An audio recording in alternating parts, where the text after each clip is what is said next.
This is what everyone's talking about. Everything's on the table. This is what champions come to take. This is what everyone came to see. And the slam! No do-overs. No second chances. No more Mr. Nice Guy. This is winner take all. And it's all happening now on the home of the NBA Finals. Don't miss it. June 3rd on ABC and the ESPN app.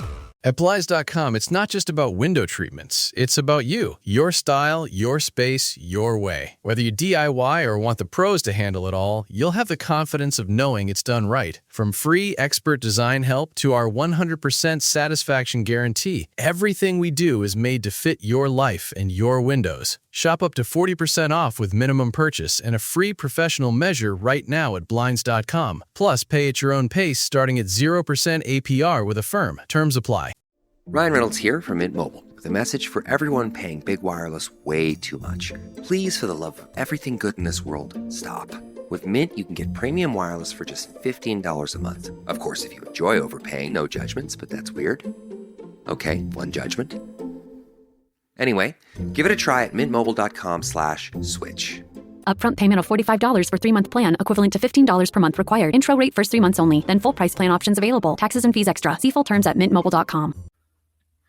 Welcome back to the Skating Penguin Network, everyone. It is your host, Robbie, here again for a new episode, new show on the afternoon-ish edition here on June the 2nd, 2026, our first episode of June, and we have a little bit to catch up on. I am, once again, as always, joined by Snail, who is out in Seattle. And Snail, how are things on your side of the country? I know here in Western Pennsylvania, it has been a beautiful few days, perfect temperature, beautiful sunshine. But summer still has not fully arrived in force with the heat. But if it stays like this for an extended period, I will be more than happy. But how is it out there in the Pacific Northwest? Well, summer is creeping in slowly. It's like 80 degrees right now. It's 2:30 p.m. Pacific Standard Time, so it's hot out here right now. Yeah. But the evenings are still cool. It's not quite summer yet. It gets summer. When you're in it, it's not quite there yet. So things are nice out here. Man, people are starting to get out and about. Buddies, it's all about camping out here, going to the peninsula, going to the coast, going to the mountains. So a lot of that kind of talk. For me, it's more just getting ready for, a hellish few months of being busy with work, which is good in its own way. But kind of business as usual for this time of year out here. Nothing really. I did see that NOAA, whatever that organization is, is it the NOAA? I think so, yeah. Basically, like they're like, they give you all the updates on all the things like the atmosphere, the weather, like rainfall, the oceans. Apparently it's supposed to be like a record hot summer out here in Seattle. Like they're talking heat domes. They mentioned, I believe, 120 degree days not going to be out of the realm of possibilities. So just enjoying this kind of the calm before the storm, so to say. So man, other than that, like I said, business as usual out here. Hyped for the Stanley Cup final to kick off. But before we get into hockey talk, you're freshly back from where'd you go again? Was it Aruba? No, Bermuda. That's right. Yeah. Nice, man. Well, yeah, tell us about that, dude. Yeah, we had a family vacation to Bermuda. It was all of last week. We were actually on a cruise / we stopped in Bermuda. That was our stop off for a few days. But it was good. The weather was beautiful. It was actually wasn't much different than what it was back here, honestly. It was probably a little bit warmer down there, but sunny. It rained overnight, but it didn't disrupt anything since it was when everybody was asleep. But overall, no, good time. Definitely enjoyed it. Definitely nice to get away for a little bit. And as per tradition now, Sidney Crosby signed his extension back when I was on vacation with my family 2 years ago. And, of course, we got the Evgeni Malkin news while I was gone this time. Evgeni Malkin re-signs to a 1-year contract with the Penguins for what will be season 21 in the NHL, which is crazy to say. But Any drama that we anticipated with Malkin this offseason ended rather quickly. Evgeni Malkin back for another season, and I don't think there's really much to say bad about this. I think we all saw this coming, but it's done now and official. But Evgeni Malkin, at least one more run with the Pittsburgh Penguins, and I think that, yeah, it's drama-free, just exactly what everybody needed. And you can't say it's not well-earned. He had a great season, and he's definitely going to be important to this team and whatever they do next year, one way or another. Well, it's funny because Brian Hayes and Jeff O'Neill of TSN fame, Brian Hayes said, well, the Penguins are after their season, the Penguins are moving on from Malkin, reported by Brian Hayes in Toronto. And then when they said that they were kicking tires on re-signing him, Jeff O'Neill of TSN fame said, why on God's earth would they do that? And so as a Penguins fan, I just got to say, suck it. He's back. It's awesome. I don't know what the downside was. I don't know why people were critiquing this. He was a point per game. He didn't play the full season, but he was point per game. He was noticeable. He had pop. He had energy. He had that grit and physicality. He was a bully out there. I don't get what everyone's so upset about and shocked about. I mean, he's a second line player, like on the Penguins right now, or he's a top 6 winger. At his age, Robbie, I mean, there's probably more than half the league that he'd be a first line center on their teams, or he'd be on their first line in some capacity. I just don't really get what all the drama was about. It's a good signing. He signed for less than he signed. He signed for like $5 million, right, or 5.5? I think it's 5.5. Yeah. Dude, with the new salary cap, it's nothing. That's like an ELC. It's a. No, yeah, it's nothing. It's literally nothing. And again, he's not blocking anyone. Like, there's nobody that is being put or kept in the minors because of Evgeni Malkin. And he was productive last year. It wasn't like he went out there and played 40 games and scored like 20 points. Like, he contributed. He was a point per game player. He's gonna be injured. He is over 40. Like, that is going to happen. That is just something we're going to have to deal with. But you don't get point per game players for $5.5 million in this kind of salary cap situation with it going up. It just does not happen. Again, if he's not good, again, it's $5.5 million. It means nothing. It means absolutely nothing for the Penguins. It does not change their outlook. I think it keeps their outlook better than if he's not there, to be honest, because I don't know where you replace that production in the free agent market or with the trade. I just don't see that happening. And again, the fans love it. Like, the majority of the fan base, not the ones that are yelling online, love Evgeni Malkin, won him in Pittsburgh for his whole career. And yeah, it was just an easy deal for Kyle Dubas to get done. Everybody was kind of like throughout the season, like, oh my gosh, what's going to happen? I think in retrospect, like, it was just, this was the end game altogether. Him playing in another market would seem very weird at this point. And the Penguins being good, I think, helps tremendously as well. Like, there is a chance they are competitive again next year. The pieces are still there, and Evgeni Malkin is a piece of that. And yeah, it just, to me, it was an easy decision. Just get it done. And they did. So credit to all parties there. And Evgeni Malkin back for another season. And yeah, you kind of know where he fits in. He's a second line winger, which is completely fine. That is completely fine. He does great things with Egor Chinakhov. Chinakhov talked a lot about Malkin's influence when he came over and how it helped him develop into what we saw in the second half. So you get another year of him mentoring Chinakhov, and I think that's huge because Chinakhov's going to have to take a major step next year, like continue what we saw in the second half when he came from Columbus. And getting Malkin definitely means that mentorship will still be there going into 26, 27. Yeah, that's another thing. Like a key word there is mentorship. Like, I don't think people understand that this isn't like the young Malkin that could barely speak English and needed Gonchar there to kind of hold his hand through media availability and stuff. This is not that Malkin anymore. This is like, I mean, he's vocal in that room. Like, I think that you hear it a lot more. He's got a lot more to say than he ever did. And with his age, and I mean, he's won a Conn Smythe. He's been a major contributor to 3 Stanley Cups.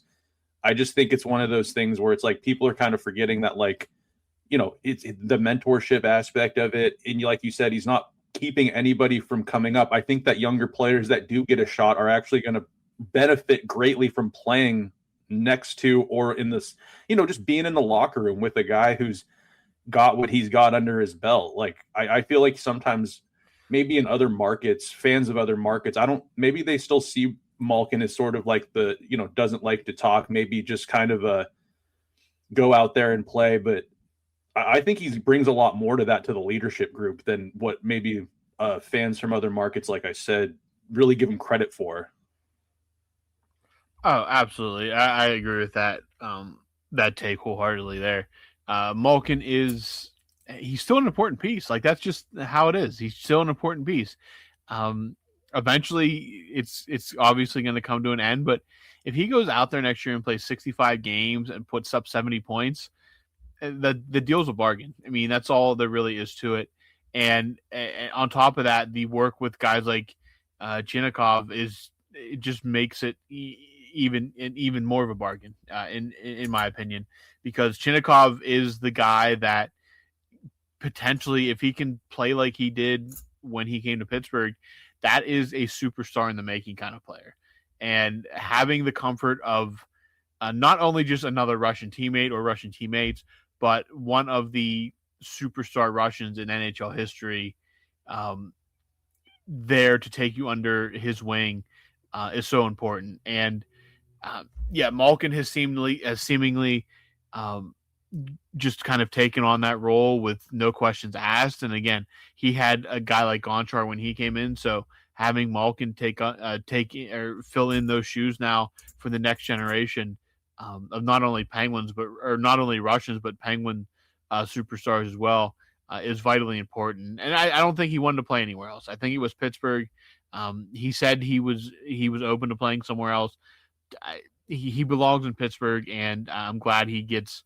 And if this is it, I'm glad he gets to have his swan song in the black and gold. Yeah, do you think that do you think this will be his last season? I mean, even if things go swimmingly and he's, let's say he's over point a game, they make the playoffs, he's impactful. You think that he would leave on a high note and go play? I've never heard him say the thing that Ovi says where he wants to go play in Russia. I've never read anything about that. Have you? I don't think he's been open about that. I've never, if he did, it was a long time ago. I don't think he has any desire, at least publicly, to go back to Magnitogorsk and play a final season there. I mean, he played there before he came to the NHL and was great there.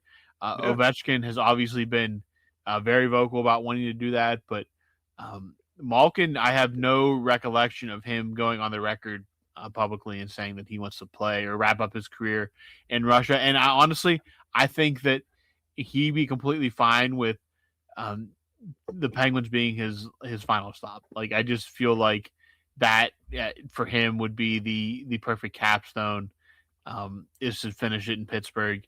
But I have no recollection of him saying that he wants to go back to the KHL for one season. It sounds like what he has done in Pittsburgh, he is done with his career.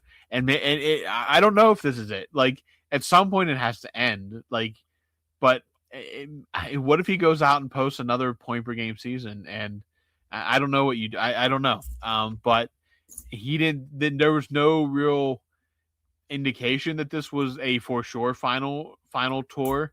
But it would be, if it does, like, I think we'll know at some point before it's even announced that, like, okay, this is probably it. But as far as I know, this is just one more year for right now, and we'll see how things play out. But I think that everyone's should be excited to have Malkin back for one more run.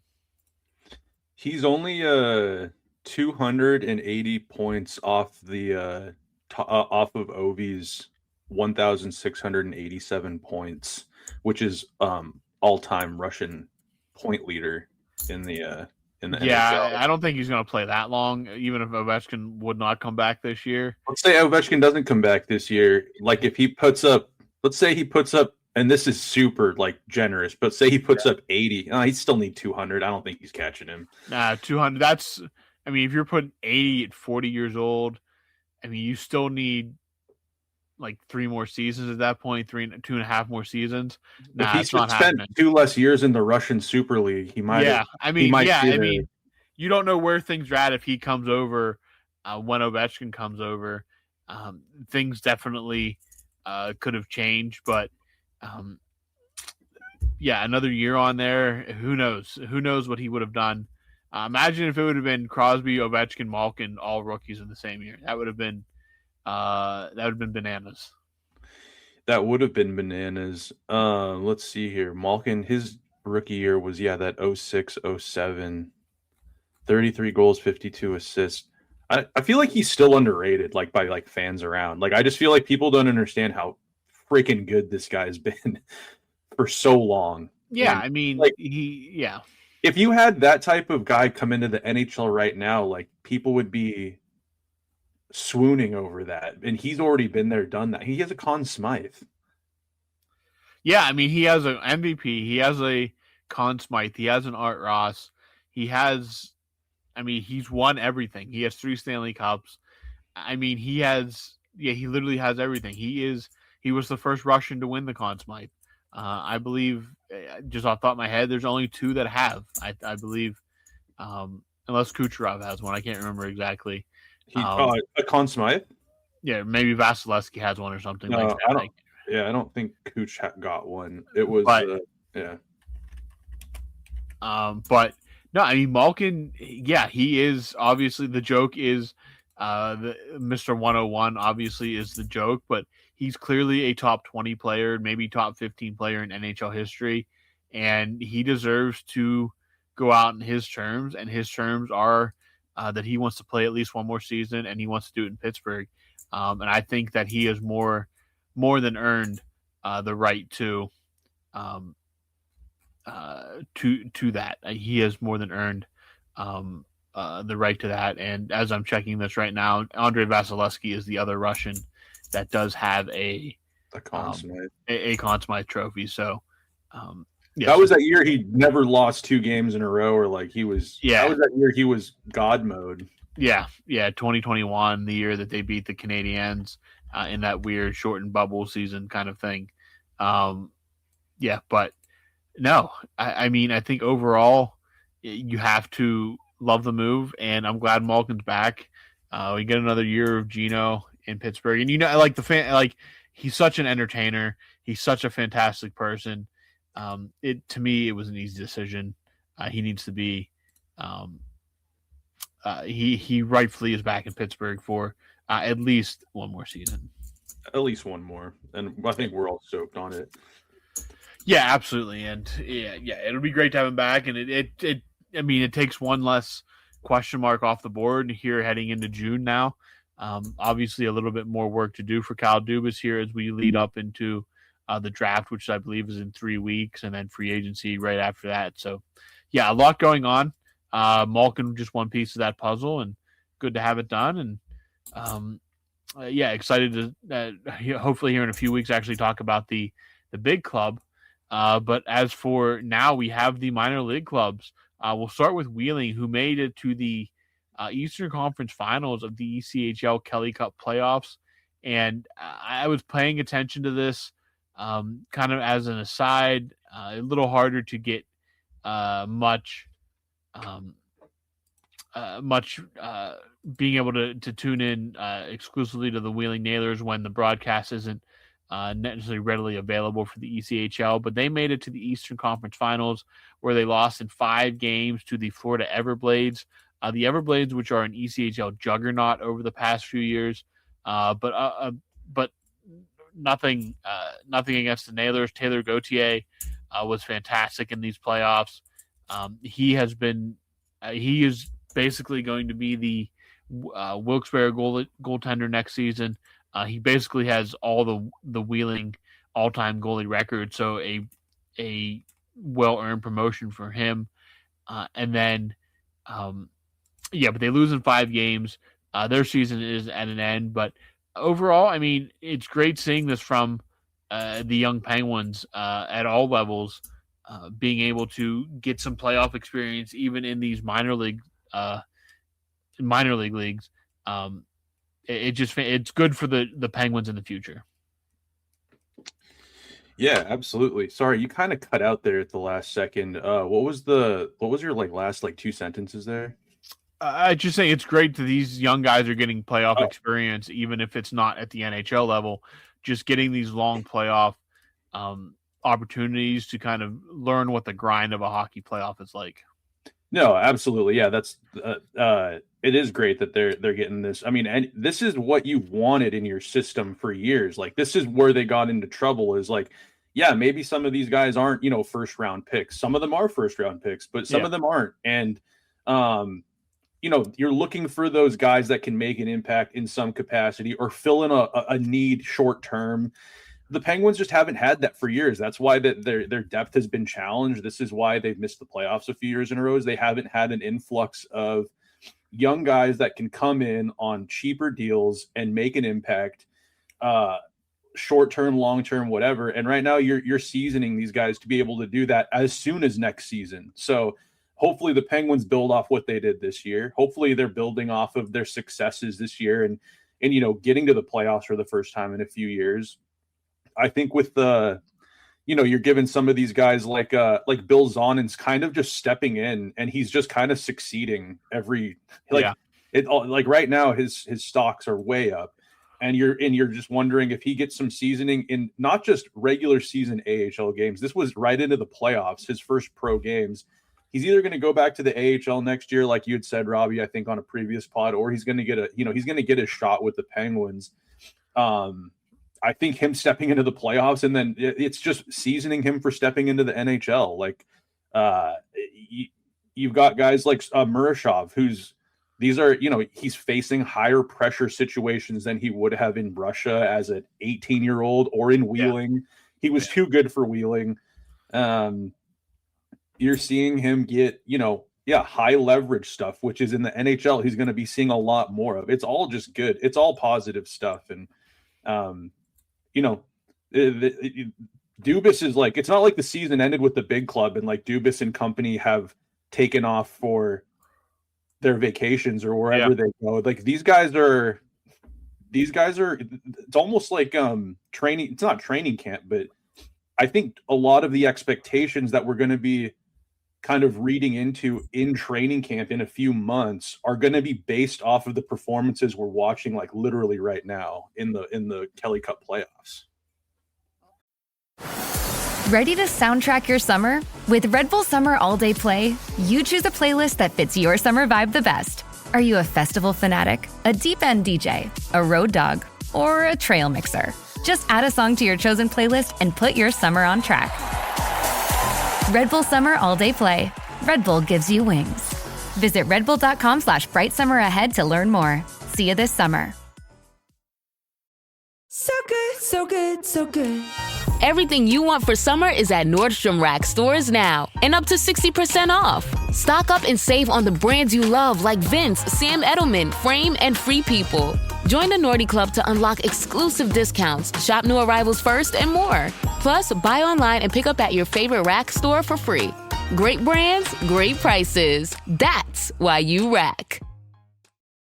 Study and play come together on a Windows 11 PC. And for a limited time, college students get the best of both worlds. Get the Unreal College Deal. Everything you need to study and play with select Windows 11 PCs. Eligible students get a year of Microsoft 365 Premium and a year of Xbox Game Pass Ultimate with a custom color Xbox wireless controller. Learn more at windows.com/student offer. While supplies last. Ends June 30th. Terms at aka.ms/collegepc. You don't wash your jersey during a win streak. You don't switch seats when your team's up big. And you definitely don't shave during the playoffs. When things are working, you don't change them. That's why when you drink Jägermeister, you drink it ice cold. Anything else? Well, that'd just be bad luck. Drink it cold or don't drink it at all. Jägermeister. Damn, that's cold. Drink responsibly. Jägermeister liqueur, 35% alcohol by volume. Imported by Mast Jägermeister, U.S. White Plains, New York. Yeah, what you saw out of the Wheeling guys, like at least for auditioning for Wilkes-Barre jobs for next year, Taylor Gauthier sounds like obviously he's going to be on his way to Wilkes-Barre for a full-time AHL gig. But there's a lot of really good young talent down there. And then in Wilkes-Barre, we'll switch over to them real quickly. They are currently in the Eastern Conference Final of the Calder Cup playoffs. They are down 2-1 against the Toronto Marlies. The Marlies actually won the first 2 games in Wilkes-Barre, but the Baby Pens bounced back in Game 3 and got one, and that was Bill Zonin coming up big in that game, like you mentioned. Zonin has obviously just been fantastic since turning pro. Just lights out. And a couple people mentioned it. Did he slide in the draft because of an anti-Q bias going around right now in the CAHL? Is that what dropped him? Because he's been just an X factor for the Baby Penguins since joining the team for this playoff run. He scored 3 goals in his first 3 games. Obviously, that pace wasn't going to keep up, but he scores a big goal in Game 3 against the Marlies to get the Penguins back in that series. And the Wilkes-Barre crew. Murashov obviously is the big name down there. But Billy Koivunen scored in Game 3 with an absolutely disgusting wrist shot. Rucker McGroarty has been having a good playoffs. Owen Pickering was injured, but he's back in the lineup now. These guys, some guys it's do or die next season for them. Obviously, Pickering something has to happen at some point. McGroarty, something has to happen at some point. Koivunen has to happen something has to happen at some point. But for a guy like Bill Zonin, who was playing junior hockey 3 or 4 weeks ago, to just step in and play like this, adding in what Kindle did this year in the NHL, Zonin being the second possibly of these first round picks to hit would be just absolutely massive for what Kyle Dubas has planned. Yeah, you got to think that Dubas is just watching his little little lottery tickets. They're all just kind of, the jackpot on them seems to all be kind of going up on especially those picks from last year. God, you're just waiting for Will Horkoff to see what he's going to do at some sort of next level, which I'm sure next year might be talking more about Will Horkoff and what his future's more looking like, and when we'll see him maybe in black and gold, but. Yeah, man, it's really interesting to see kind of a lot of these guys that just, I don't want to say he did it hurriedly, but he had some Dubas had some. He was raced. There was a bit of a timer on him for getting this team competitive again, while Sid was still signed and Gino and Letang and whatnot. So you're kind of seeing I was watching the game yesterday, or I was watching highlights of the game yesterday of Wilkes-Barre and the Marlies. And dude, that Tristan Brose guy, he still looks promising to me. He got a sniff last year and he was over his skis. You could tell he was a little bit, maybe, I don't want to say nervous, but he looked like it was a lot for him. But I'm watching him in the playoffs right now. That Tristan Brose dude looks good. He looks like a player out there. He could be a middle 6, bottom 6 guy for sure. I'm seeing a lot of one guy on that team. His last name is Calvert, I think his name is. Avery Calvert. Avery Calvert, and is it Aiden McDonough? Yeah, both of them. They both had a pretty big Game 3, yeah.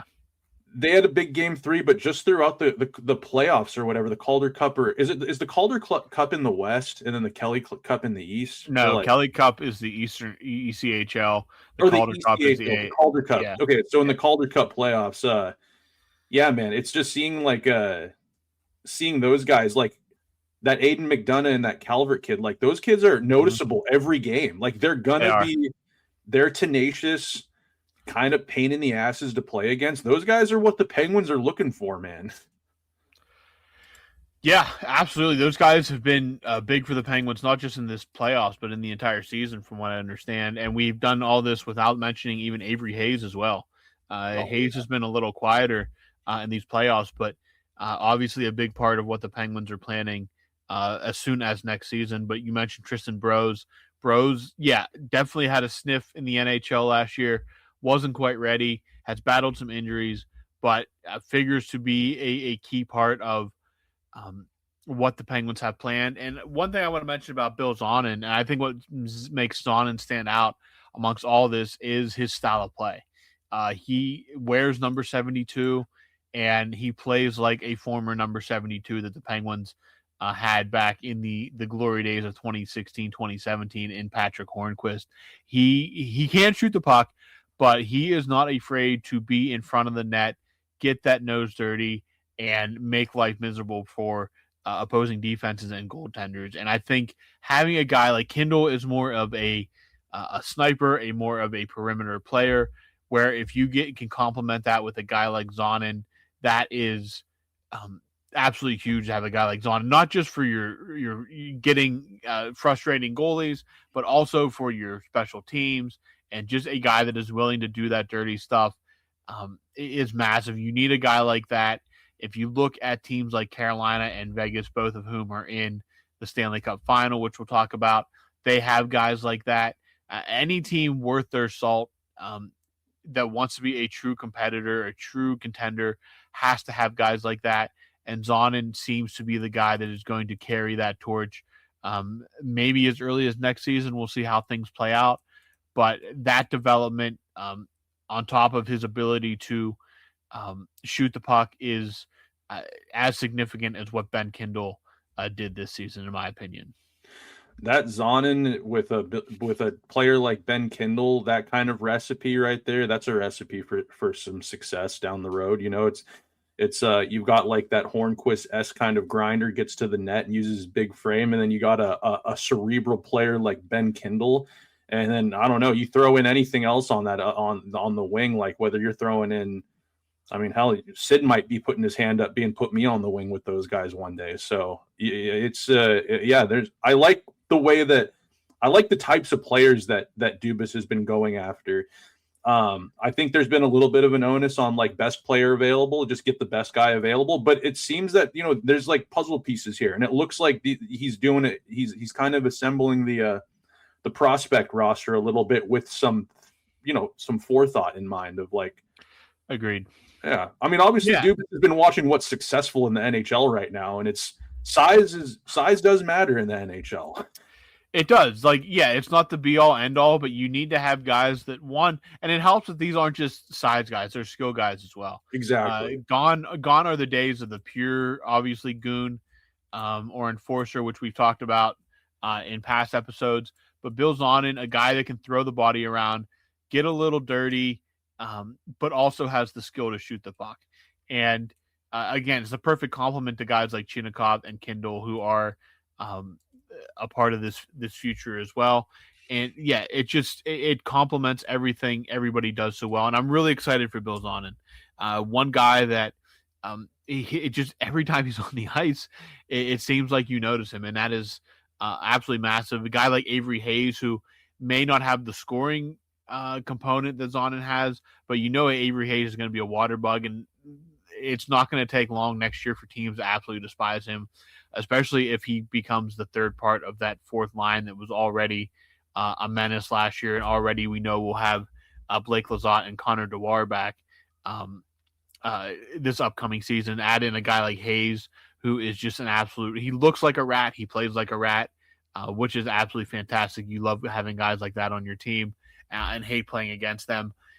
But yeah, what we're seeing out of these young guys in these playoff runs is significant for the Penguins' future, and that future very well could be in September. Not everybody will be making the opening night roster, but you're going to see a lot of these names on this team at different points throughout next season. Some in bigger capacity than others, but all in all, a great summer for the Penguins or great spring, I should say, for the Penguins organization from top to bottom. The Penguins, obviously, the disappointing playoff loss, but a season that nobody expected. And now you have both minor league teams making deep runs in their respective playoffs as well. So big things happening in the farm system, which will hopefully filter to the big club starting as soon as next season. Absolutely, man. Yeah, a lot to look forward to. So, yeah, Malkin's back. The prospects are cooking right now. Let's see if the Wilkes-Barre Scranton Penguins can get back into the kind of maybe tie this series up 2-2. Yep. See if they can keep making some noise, because a Calder Cup appearance for these guys would be awesome. I don't know who they'd be playing. I don't even know who else is in the. Yeah, I haven't even looked on the other side, to be honest. So I can't really tell you off the top of my head there, but haven't dug that deep. But that would be amazing for these guys if they could come back against like the Marlies and just get even a little bit more experience. It'd be sweet. Agreed. The offseason haven't even started yet. So we got about a month until free agency. Everyone can start signing and getting picked up or being, contracts being parted ways with. There's a lot to come, man. The offseason is almost here. It is. And for the offseason to get here, there is one round of playoff hockey left to be played, and that is the Stanley Cup final. And one team we expected to be there. I would say the other one, rather unexpectedly, is there. We'll start in the Eastern Conference. The Carolina Hurricanes, they finally lost the hockey game, and then all they did was roll off 4 straight wins after that, going down 1-0 in that series to Montreal, just ripping off 4 straight then, winning both games in Montreal, a pair of overtime winners. But Montreal, they averaged like 15 shots a game in this series. They did force the Hurricanes to at least come back in this series a little bit, but Carolina just buzzed right through the Eastern Conference. Maybe one of the most impressive runs we've seen in the last 10 plus years from this Hurricanes team. And it just felt like they had to do it this year. If they didn't do it this year, they weren't going to do it. And credit to them. They put it all together, and the Carolina Hurricanes they claim the East and advance to their first Stanley Cup final in 20 years. And everything is working for that hockey team right now, including the goaltender, which we thought maybe what could happen with Freddie Anderson. He's been rock solid, and the Carolina Hurricanes just turned into an absolute buzzsaw this spring, and they are in the Stanley Cup final. Yeah, you definitely are seeing. I should say first, I didn't really have a lot of faith that the Carolina Hurricanes were going to come out of the East, just because they seem to always find a way to fall apart at the Eastern Conference final. Mm-hmm. But you can see that this is 6, 7, 8 years in the making of. They finally got here, and then they just kind of put the pedal through the floor and said, let's just get to the Stanley Cup final. That team looks well-rounded.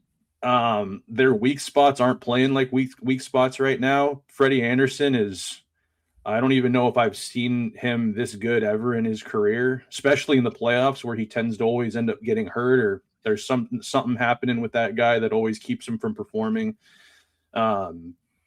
This is without their top line, even with like that Sebastian Aho line even really being that much of a factor yet. Like every game in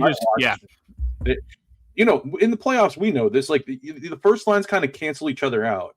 Yeah. Kind of. Sometimes kind of. And that's what I feel like has kind of been happening, but this team's just kind of humming right now. Like it doesn't look hard for them, which is a scary thought here in Vegas. Yeah. Everything just looks like it's coming so easy to Carolina. And that is, it's something you don't see this time of year. Usually even the good teams, it is a war to get to this point. Like the Penguins in 2008 won the East in 4 or 5 in 14 games. They won it. They swept the Ottawa Senators, beat the Rangers and Flyers in 5 games then. So that was a playoffs where everything looked easy for the Penguins until they met. The difference is the Penguins were playing an obviously better team in the final in that Detroit team. Yeah. Carolina, everything just looks like it just looks easy. Like even when they're up against the wall a little bit, they just take over. They just swarm you and take over. Anytime that, even when Montreal was up big in game 1, like Carolina was still getting the bulk of the good chances. Jakub Dobeš was just playing out of his mind. Like Dobeš was the only reason that series didn't end maybe in 3 games. Like the Canadiens just didn't tap out after game 3. He was out of his mind in that series. The only reason they stayed in, he had statistically, I think, like a top 10 goalie performance since the lockout season. Great performance from him. But Montreal, they're still early. I think Buffalo gives them a better fight if Buffalo could have found a way to win that series. But all in all, like everything Carolina do just works right now. It just every line is working. Even that first line that isn't necessarily scoring, they make life hard. Jordan Staal is basically living his dream, I'd say, at this point. Slavin had one bad game and then just became an absolute force after that. Seth Jarvis, it does what Seth Jarvis does. And the Eastern Conference Finals specifically showed why they went out and got Nikolai Ehlers. He just scored big goals. That's all he's done in these playoffs. Clutch goals, which he could seemingly never do in Winnipeg. He's doing it now. A guy like Taylor Hall might win the Conn Smythe. Like, there's an argument that Taylor Hall is your Conn Smythe finalist, or if the Conn Smythe winner, if the Hurricanes win. But all credit to Rob Brendamore and crew. They've done a fantastic job. Finally got that monkey off their back. And now they go into the Stanley Cup final facing the Las Vegas Golden Knights, who not only beat the Colorado Avalanche, they hammered them in a 4-game sweep, which I don't know if anybody predicted. One, I didn't have Vegas winning that series at all, let alone winning that in 4 straight, a clean sweep of the President's Trophy winners. And now we get the storyline, obviously, of we talk about Taylor Hall possibly winning a Conn Smythe. What a story that would be. How about on the other end, if Vegas finds a way to win this final, I think the Conn Smythe has to go to Mitch Marner, which would be maybe maybe the funniest outcome of these playoffs is obviously Mitch Marner not only winning a cup, but claiming the Conn Smythe as well. Because Vegas, they are back in the Cup final for the first time since 2003. I don't know. I don't know. I had no real words for what we saw in the Western Conference final. I mean, like if the Vegas Golden Knights win, I don't think that there's any thought behind it. I think Marner's statistics would just automatically make him the MVP of the final. Like I think he's leading he's the leader in points and whatnot. Like he's been amazing. He doesn't even look like the same player in Toronto. Like and he was a great player in Toronto. I said no, thank you. I mean, even if he came here if he was able to come to the Penguins and reunite with Dubas, I put my hand up and said I don't want any part of that. And now he's a killer.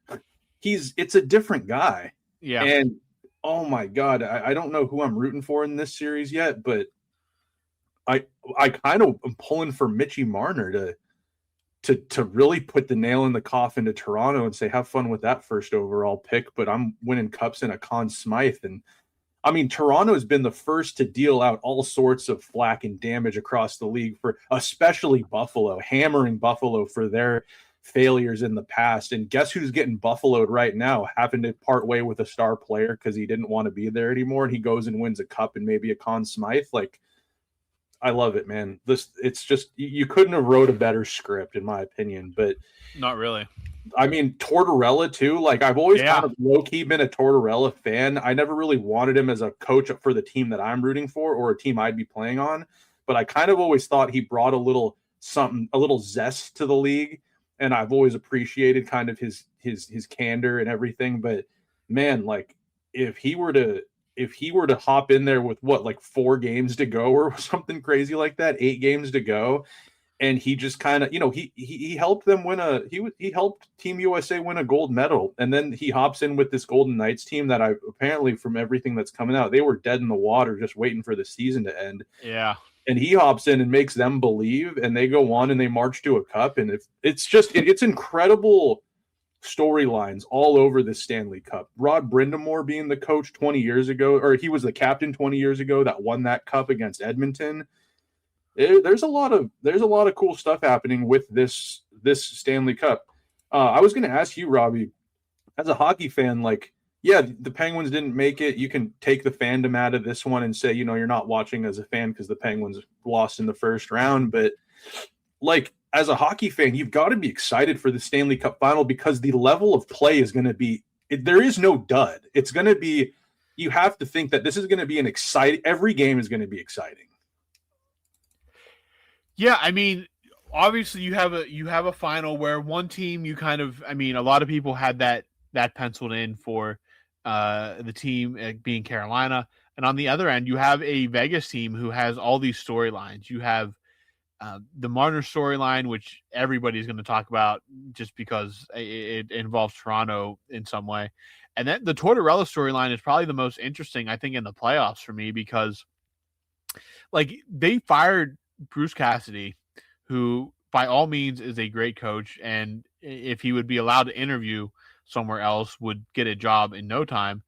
But you have Tortorella who comes in with, like, I think 4 games left in the season. And you need to install some kind of system in that amount of time and get buy-in from players. I don't know if any other coach could have pulled this off besides John Tortorella. I think, again, you have all it almost, like, his personality has almost become a meme among the NHL fans at this point, like how he acts and stuff like that. But, like, there is still an aura of respect, obviously. I don't think you could just pull anybody out and throw them in there and that to work. Like, I think you had to, there's maybe 5 guys, if that are eligible NHL coaches, available NHL coaches are going to pull that off. And you saw the Islanders do it.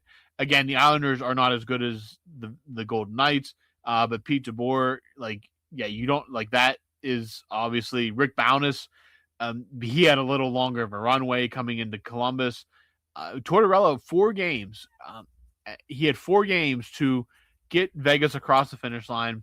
They did that. They get into the playoffs. They win their division. And then they get, like, you don't know really what to expect out of them, because, like, Utah is a young and up and coming team with no playoff experience. They take them out in 6, and then they take out basically just Utah, California version in Anaheim. They take them out in 6 games, almost the same exact team, young and up and coming, that's going to be competitive for many years. But they take both of them teams out, and then, like, I even thought, like, Colorado's going to win this in 5. Like, this isn't Colorado. It's destined to be Colorado and Carolina. And then they go, and I don't care if Kel McCarr played in any of these games or not. They just completely smothered anything the Avalanche tried to do. Carter Hart was the better goaltender, which there were times in the playoffs where Carter Hart looked like he was just having his own little adventure in the goal crease. But everything they did, like, they didn't have Mark Stone for a couple of games in this series. Mitch Marner was good. He wasn't as good. Jack Eichel was spectacular. Everything that the Golden Knights did just frustrated the Avalanche to no end, and they just dumped them in 4. And all credit to John Tortorella. And I do wonder, are we now going to see, like, the NHL is a copycat league? Are you going to see situations where prospective playoff teams are dumping their coaches in the final week or 2 of the season? Again, a very risky endeavor. Like, you have to trust your gut on that. And all credit to the Vegas front office for making that move. And they look like a team that was dead in the water heading into the final, like, 5 games of the season. And now they're going to be playing for a Stanley Cup. I mean, it worked for Vegas. It might have just been the right combination there, but I mean, it didn't work for the Islanders. It didn't work for the Blue Jackets. It looked like it was going to work for the Blue Jackets there. I think they rifled off a ton of wins in a row. They were kind of on a heater at one point, but they fell off pretty bad, and it got ugly there towards the end where it seemed like the team just kind of gave up. But it is a risky endeavor, and I would be curious to see if this is a method going forward if you've got the right group where the boat seems a bit rocky towards the end of a season, and you've got a coach it can't just be like a player's coach either. I think it's got to be a guy who can kind of crack the whip, and, like a Bruce Cassidy, like a John Tortorella, maybe a Peter Laviolette. Those are maybe the guys you'd take a swing on and say, try to take this team as far as you can, because we're in the playoffs and they look like they're faltering and they've kind of lost their gusto a bit. So I don't know, man. It would be interesting to see, but the coaching thing in the NHL too seems to be changing before our very eyes. It seems that, they've become expendable even more so than they used to be. I mean, Chris Knobloch got fired and his extension hasn't even kicked in yet. Yeah. Yeah.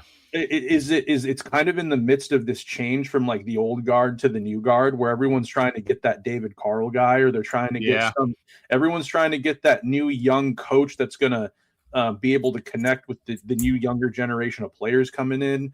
But then there's an argument always still for the old guy like John Tortorella. I mean, like Peter Laviolette, like I mentioned, there's teams that are sniffing around on hiring him again. I heard that they were someone talked to Babcock recently. They were checking in to see if he was still officially retired. So there's still always a place in the league for these dinosaurs, but coaching is in an odd spot, I think, where it's not as solidified as it was maybe 10, 15 years ago.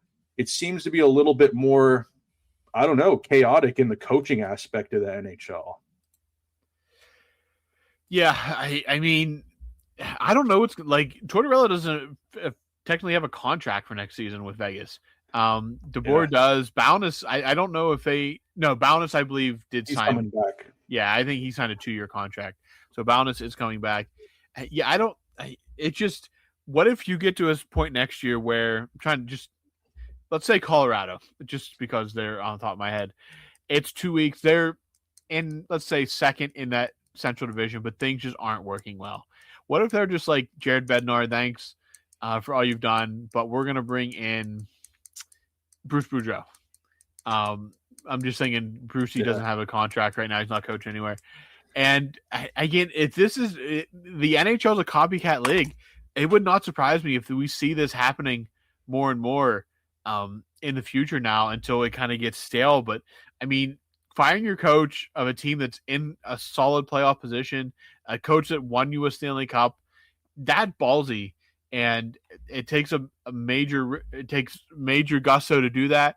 Vegas did it, and you can't argue with the results. It's worked out better than literally anybody could have guessed. They're in a cup final, man, and they're looking dangerous. It just revitalized that group. I feel like he's kind of he's doing what Tortorella does. It feels like he's bringing out the full potential of that team. They're a defensive juggernaut with some guys that can fill the net, and he seems to have revitalized Carter Hart, literally being brought back from the dead, basically, as far as like his standing in the NHL. This is like the Carter Hart that Philadelphia thought that they were getting in that prospect when he was coming out of Everett. So he's coming and he's extracting every ounce of potential from them, and they look dangerous, man. They do, and it's very interesting. It's going to be very interesting how these coaches play this final. A lot of chess match going on here because they both play similar systems. It's going to be suffocating hockey. So it's going to be scoring is going to be at a premium. So it's going to be very interesting to see how exactly the coaches play this. But for my prediction overall, it feels like it's their year. It's their time. They got the monkey off the back. I'm going Carolina in 6 in this one. I just think that it's too much has been going right. Too much has been going easy. It's all looks so fluid. Give me Carolina in 6 in this one. Carolina in 5, but it's there's going to be overtimes, and it's going to be. I think you could see this. I think you could see a good chunk of overtime hockey in this series, and it's just which team which goalie blinks first. And I have more, believe it or not, shockingly, I have more faith in Freddie Anderson than I do in Carter Hart. And everything is just working very well for Carolina right now. So you like Carolina in 5, I like Carolina in 6. Can't wait till we check in and we're both completely wrong. In 10 days, but that's pretty much all I got for this. That's all I got. Caught up on some things. Talked Wilkes-Barre, talked Wheeling, Malkin, Stanley Cup final. So, Snail, if that's all you got, I'm going to put a bow on this one. We'll talk to you guys here in a few, maybe next week, catch up on some more things, check in on the Stanley Cup final. So until then, I'm Robbie. That's Snail. You guys have a safe rest of your week. Enjoy the good weather wherever you're at. Summer is just about here, and the off season is really going to pick up here in about 2 weeks. So we'll have plenty more to talk about. But until then, you guys take it easy and have a good one.